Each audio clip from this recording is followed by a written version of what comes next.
ಎಲ್ಲರಿಗೂ ನಮಸ್ಕಾರ. ಅಪ್ಪಿಸ್ ಕುಕ್ಕರ್ಗೆ ಸ್ವಾಗತ. ನಾನು ನಿಮ್ಮ ಪ್ರೀತಿಯ ಅಪ್ಪಿ. ವೀಕ್ಷಕರೇ, ವಾಷಿಂಗ್ ಮೆಷಿನ್ ಬಳಸ್ತಾ ಇದ್ದೀರಾ? ಎಚ್ಚರ. ವಾಷಿಂಗ್ ಮೆಷಿನ್ ನಿಜಕ್ಕೂ ಸ್ಫೋಟ ಆಗುತ್ತಾ? ವಾಷಿಂಗ್ ಮೆಷಿನ್ ವಿಚಾರದಲ್ಲಿ ಯಾವ ತಪ್ಪುಗಳನ್ನು ಮಾಡಬಾರ್ದು, ತಪ್ಪುಗಳನ್ನು ಮಾಡಿದ್ರೆ ಅಪಾಯ ಆಗತ್ತಾ ನೋಡೋಣ ಈ ವಿಡಿಯೋದಲ್ಲಿ. ವೀಕ್ಷಕರೇ, ವಾಷಿಂಗ್ ಮೆಷಿನ್ ವಿಚಾರದಲ್ಲಿ ತುಂಬಾನೇ ಕೇರ್ಫುಲ್ ಆಗಿರಬೇಕು. ಏನೂ ಆಗಲ್ಲ ಅಂತ ಹೇಳಿ ನೆಗ್ಲೆಕ್ಟ್ ಮಾಡೋದಕ್ಕೆ ಹೋಗಬೇಡಿ. ನಾನು ಇವತ್ತಿನ ವಿಡಿಯೋದಲ್ಲಿ ಕೆಲವೊಂದು ದುರ್ಘಟನೆಗಳ ಬಗ್ಗೆ ಎಕ್ಸಾಂಪಲ್ ಕೂಡ ಕೊಡ್ತೀನಿ. ಸ್ವಲ್ಪ ಎಡವಟ್ಟಾದ್ರೂ ನಿಮ್ಮ ವಾಷಿಂಗ್ ಮಿಷಿನ್ ಸಿಡಿಯೋ ಚಾನ್ಸಸ್ ಇರುತ್ತೆ, ಹುಷಾರು. ಹಾಗಾದ್ರೆ ಯಾವ ಅಪಾಯವೂ ಸಂಭವಿಸಬಾರ್ದು ಅಂತ ಅಂದ್ರೆ ಏನ್ ಮಾಡಬೇಕು? ವಾಷಿಂಗ್ ಮಿಷಿನ್ ಬಳಸೋರು ಯಾವ ತಪ್ಪುಗಳನ್ನ ಮಾಡಬಾರ್ದು, ಯಾವ ಟಿಪ್ಸ್ ಗಳನ್ನ ಫಾಲೋ ಮಾಡಬೇಕು ಅನ್ನೋದನ್ನ ನೋಡ್ತಾ ಹೋಗೋಣ. ವೀಕ್ಷಕರೇ, ಇತ್ತೀಚೆಗಷ್ಟೇ ಲಕ್ನೋದಲ್ಲಿ ವಾಷಿಂಗ್ ಮೆಷಿನ್ ಬಳಸುವಾಗ ಮಹಿಳೆಯೊಬ್ರು ಶಾಕ್ಗೆ ಒಳಗಾಗಿ ಸಾವನ್ನಪ್ಪಿದ್ರು. ಹೀಗಾಗಿ ಎಲ್ಲರೂ ಹುಷಾರಾಗಿರಬೇಕು. ಅಪಘಾತಗಳನ್ನು ತಪ್ಪಿಸೋದಕ್ಕೆ ಮುನ್ನೆಚ್ಚರಿಕೆ ಕ್ರಮಗಳನ್ನು ವಹಿಸಲೇಬೇಕು. ಇಲ್ಲಾಂದ್ರೆ ಅವಘಡ ಸಂಭವಿಸೋದು ಗ್ಯಾರಂಟಿ. ಇದನ್ನ ನಾನು ನಿಮ್ಗೆ ಭಯ ಪಡಿಸೋದಕ್ಕೆ ಹೇಳ್ತಾ ಇರೋದಲ್ಲ, ಅವೇರ್ನೆಸ್ ಮೂಡಿಸೋದಕ್ಕಾಗಿ, ನಮ್ಮ ಕೇರ್ನಲ್ಲಿ ನಾವಿರಬೇಕು ಅನ್ನೋದಕ್ಕಾಗಿ. ವೀಕ್ಷಕರೇ, ಒಂದು ನೆನಪಿರ್ಲಿ, ವಾಷಿಂಗ್ ಮಿಷನ್ಗೆ ಸಂಬಂಧಿಸಿದ ಯಾವುದೇ ತಂತಿಗಳು ಕಟ್ಟಾಗಿದ್ರೆ ಆ ಕಡೆ ಗಮನ ಇರಲಿ. ಈ ಸಮಯದಲ್ಲಿ ವಾಷಿಂಗ್ ಮಿಷನ್ ಅನ್ನ ಯಾವುದೇ ಕಾರಣಕ್ಕೂ ಆನ್ ಮಾಡೋದಕ್ಕೆ ಹೋಗ್ಬೇಡಿ. ಜೊತೆಗೆ ನೀವೇ ಅದನ್ನ ಸರಿ ಮಾಡೋದಕ್ಕೆ ಹೋಗ್ಬೇಡಿ. ನೀವೇ ಎಲೆಕ್ಟ್ರಿಷಿಯನ್ ಅಥವಾ ಎಕ್ಸ್ಪರ್ಟ್ ಆಗೋದಕ್ಕೆ ಹೋಗ್ಬೇಡಿ. ತಕ್ಷಣವೇ ಇದಕ್ಕೆ ಸಂಬಂಧಪಟ್ಟಂತಹ ತಜ್ಞರನ್ನ ಕರೆಸಿ ಅವರ ಹತ್ರ ರಿಪೇರಿ ಮಾಡಿಸಿ. ನಾನು ಆಗ್ಲೇ ಹೇಳಿದ ಹಾಗೆ ನೀವೇ ಎಕ್ಸ್ಪರ್ಟ್ ಆಗೋದಕ್ಕೆ ಹೋಗ್ಬೇಡಿ.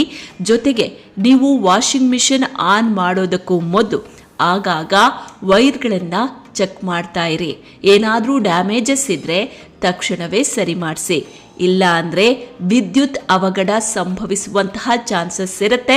ಇದೇ ಕಾರಣಕ್ಕೆ ನಾನು ಲಕ್ನೋ ಇನ್ಸಿಡೆಂಟ್ ಅನ್ನ ನಿಮ್ಗೆ ಎಕ್ಸಾಂಪಲ್ ರೂಪದಲ್ಲಿ ಕೊಟ್ಟಿದ್ದು. ಎರಡನೇದು, ನೀವು ವಾಷಿಂಗ್ ಮಿಷಿನ್ ಬಳಸುವಾಗ ಸ್ವಲ್ಪ ಎಚ್ಚರ ಇರಲಿ.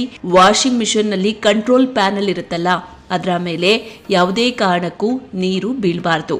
ನೀರು ಬೀಳದ ಹಾಗೆ ನೋಡ್ಕೊಳ್ಳಿ. ಯಾಕೆ ಅಂದ್ರೆ ಬಟನ್ ಸುಡುವ ಸಾಧ್ಯತೆ ಇರುತ್ತೆ ಅಂತ ಇದಕ್ಕೆ ಸಂಬಂಧಪಟ್ಟಂತಹ ತಜ್ಞರು ಹೇಳ್ತಾರೆ.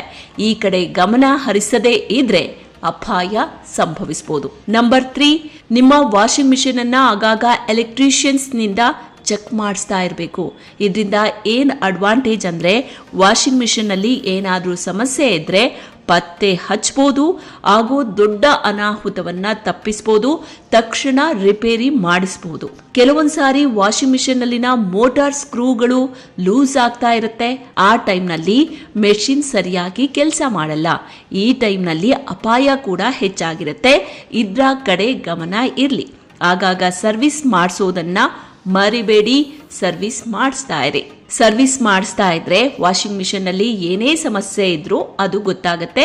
ಅದನ್ನ ತಕ್ಷಣ ರಿಪೇರಿ ಮಾಡಿಸ್ಬೋದು.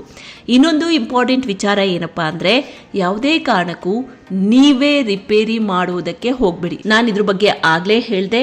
ಇದ್ರ ಜೊತೆಗೆ ಅಕ್ಕಪಕ್ಕದಲ್ಲಿ ಯಾರು ಕಡಿಮೆಗೆ ಸರ್ವಿಸ್ ಮಾಡ್ತಾರೆ, ರಿಪೇರಿ ಮಾಡ್ತಾರೆ ಅಂತ ಅವರನ್ನ ಕರೆಸಬೇಡಿ. ಆದಷ್ಟು ಸರ್ವಿಸ್ಗೆ ಆಗಿರ್ಬೋದು ಇಲ್ಲ ರಿಪೇರಿಗೆ ಆಗಿರ್ಬೋದು ಕಂಪನಿಯವರನ್ನೇ ಕರೆಸಿ. ರಿಸ್ಕ್ ಬೇಡ. ವೀಕ್ಷಕರೇ, ನೀವು ವಾಷಿಂಗ್ ಮೆಷಿನ್ ಬಳಸ್ತೀರಾ ಅಂದ್ರೆ ನಿಮ್ಗೆ ಈ ವಿಚಾರ ಗೊತ್ತಿರಲೇಬೇಕು. ನಾನು ಹೇಳಿದ ವಿಚಾರಗಳ ಬಗ್ಗೆ ಗಮನ ಇರ್ಲಿ. ಮೊದಲೆಲ್ಲ ವೀಕ್ಷಕರೇ, ಈ ವಾಷಿಂಗ್ ಮಿಷಿನ್ ಎಲ್ಲಿತ್ತು? ನಮ್ಮ ಕೈಯೇ ವಾಷಿಂಗ್ ಮಿಷಿನ್ ಆಗಿತ್ತು. ಕೈಯಲ್ಲೇ ಬಟ್ಟೆಗಳನ್ನ ತೊಳಿತಾ ಇದ್ರು. ಆದ್ರೆ ಈಗ ಹಾಗಿಲ್ಲ.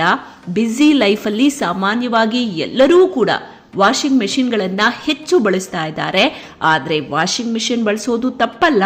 ಹೇಗ್ ಬಳಸಬೇಕು, ಏನ್ ಮಾಡಬೇಕು, ವಾಷಿಂಗ್ ಮಿಷಿನ್ ಬಳಸೋ ಮುಂಚೆ ಕೆಲವೊಂದಷ್ಟು ವಿಚಾರಗಳನ್ನ ನೀವು ತಿಳ್ಕೊಂಡಿರ್ಲೇಬೇಕು. ವೀಕ್ಷಕರೇ, ಇದು ಜನರಲ್ಲಿ ಅವೇರ್ನೆಸ್ ಮೂಡಿಸೋದಕ್ಕಾಗಿ ಮಾಡಿದಂತಹ ವಿಡಿಯೋ. ಈ ವಿಡಿಯೋದಿಂದ ನಿಜಕ್ಕೂ ಹೆಲ್ಪ್ ಆಗುತ್ತೆ ಅಂತ ಹೇಳಿ ನಿಮ್ಗೆ ಅನ್ಸಿದ್ರೆ ಇದನ್ನ ಆದಷ್ಟು ಶೇರ್ ಮಾಡಿ. ಇಷ್ಟ ಆದ್ರೆ ಲೈಕ್ ಮಾಡಿ. ಇನ್ನೂ ಕೂಡ ನಮ್ಮ ಚಾನೆಲ್ ಅನ್ನ ಸಬ್ಸ್ಕ್ರೈಬ್ ಆಗಿಲ್ಲ ಅಂತ ಅಂದ್ರೆ ಈ ಕೂಡಲೇ ಸಬ್ಸ್ಕ್ರೈಬ್ ಮಾಡಿ. ಜೊತೆಗೆ ಬೆಲ್ ಐಕಾನ್ ಕ್ಲಿಕ್ ಮಾಡೋದನ್ನ ಮರಿಬೇಡಿ. ಮತ್ತೊಂದು ಹೊಸ ವಿಡಿಯೋ ಜೊತೆಗೆ ಆದಷ್ಟು ಬೇಗ ನಿಮ್ಮ ಮುಂದೆ ಹಾಜರಾಗ್ತೀನಿ.